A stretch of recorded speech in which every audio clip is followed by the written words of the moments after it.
নমস্কার, আমি দীপান্বিতা আবারও একটি রেসিপি নিয়ে হাজির হলাম আপনাদের কাছে। আজকের রেসিপি ছোলার ডাল। এটা আমরা বাঙালিরা যেরমভাবে বানাই সেভাবেই বানাবো। তার জন্য একটা প্রেশার কুকার নিয়ে নিলাম। তার মধ্যে ভিজিয়ে রাখা 200 গ্রাম ডাল, ছোলার ডালকে আমি ঢেলে দিলাম। তার মধ্যে দিলাম 3 থেকে 4 কাপ জল।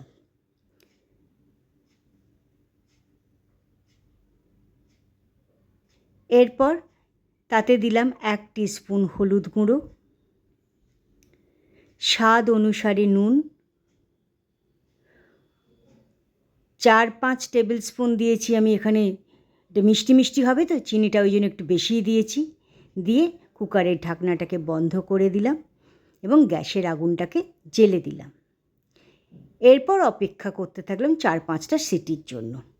এর মধ্যে একটা বাটি নিয়ে তার মধ্যে 1 টিস্পুন লাল লঙ্কার গুঁড়ো, আমি এখানে কাশ্মীরি লাল লঙ্কাটা ব্যবহার করেছি, 1 টিস্পুন দিয়েছি ধনে গুঁড়ো, 1 টিস্পুন দিয়েছি জিরে গুঁড়ো। এবার 1/2 কাপ মতন জল নিয়ে এই সমস্ত মশলাগুলোকে ভালোভাবে ভিজিয়ে মিশিয়ে নিলাম প্রথমে, তারপর ভিজিয়ে রেখে দিলাম একটা ধারে, যাতে মশলাগুলো ভালোভাবে ফুলে যায়। এর মধ্যে আমার 4-5খানা সিটিও পড়ে গেল। তাকে গ্যাসের আগুনটাকে বন্ধ করে দিয়ে ঠান্ডা হওয়ার জন্য রেখে দিলাম।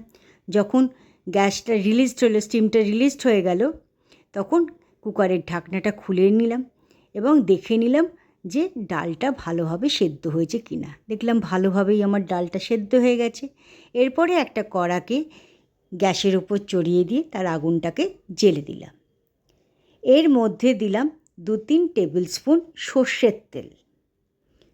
প্রথমে 2-3 টেবিল স্পুন শুকনো নারকেলকে ছোট ছোট টুকরো করে নিয়ে সেই তেলে যোগ করে দিয়ে 2-3 মিনিট লো ফ্লেমে আমি নাড়াচাড়া করে সেগুলো যখন গোল্ডেন ব্রাউন কালারে চলে এলো, তখন তাকে তেল থেকে তুলে নিয়েছিলাম। পুজো পার্বণের দিনে এই ধরনের একটা রেসিপি থাকলে খুব ভালোই লাগে। আমাদের নারকেল ভাজাটি তৈরি হয়ে গেছে। এরপর সেই তেলেই দিলাম 8-10খানা কাজু বাদাম। কাজু বাদামটাকেও 1-2 মিনিট ধরে ভালোভাবে লো ফ্লেমে নাড়াচাড়া করে নিলাম। যখন এটাতেও একটা ব্রাউন কালার চলে এলো, তখন সেটাকে তেল থেকে তুলে নিলাম।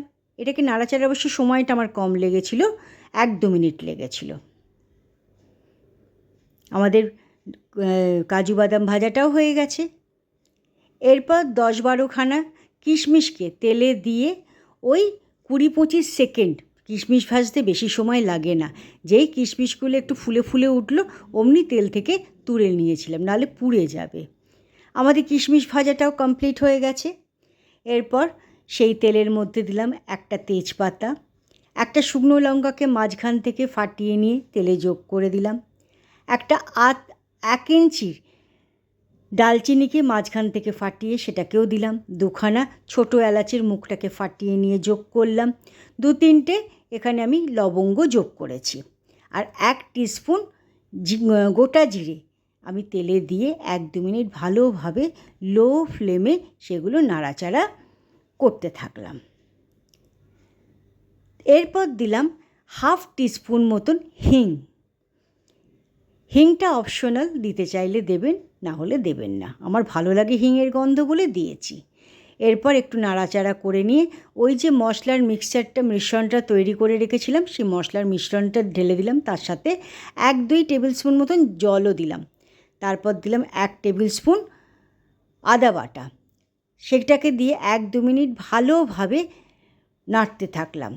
এই 1-2 মিনিট বাদে তাতে 2-4টে দিলাম কাঁচা লঙ্কা দিয়ে আবারও সেটাকে ভালোভাবে নাড়তে থাকলাম। যখন দেখলাম গ্রেভিটা থেকে তেলটা ছেড়ে গেছে, তখন ওই সেদ্ধ করে রাখা ডালটাকে গ্রেভির মধ্যে ঢেলে দিলাম। ঢেলে দিয়ে আবার 1-2 মিনিট ভালোভাবে নাড়াচাড়া করতে লাগলাম লো ফ্লেমে। ফ্লেমটাকে সবসময় লো রাখবেন, আর এটা কন্টিনিউয়াস চালাতে হবে না, এটা মাঝে মধ্যে চালালেই হবে। এর মধ্যে ওই ভেজে রাখা যে কোকোনাটটা ছিল দিয়ে দিয়েছি, কাজু বাদামগুলোকে দিয়ে দিলাম, কিশমিশগুলোকে দিয়ে দিলাম, দিয়ে আবারও ভালোভাবে সবগুলিকে ডালের সাথে মিশিয়ে নিলাম। যখন ডালের মধ্যে একটা ভালো ফুট চলে এলো, তখন তার মধ্যে দিলাম 1 টিস্পুন গরম মশলা পাউডার আর 1 টেবিল স্পুন ঘি দিয়ে আবারও সবগুলিকে ভালোভাবে নাড়াচাড়া করে নিয়ে গ্যাসের আগুনটাকে বন্ধ করে দিলাম আর একটা ঢাকনা লাগিয়ে দিলাম 2-3 মিনিটের জন্য। এইভাবে যদি ডাল রান্না করে বাচ্চাদের পরিবেশন করুন, বড়দের তো ভালো লাগেই, বাচ্চাদেরও খুব ভালো লাগবে। ধন্যবাদ।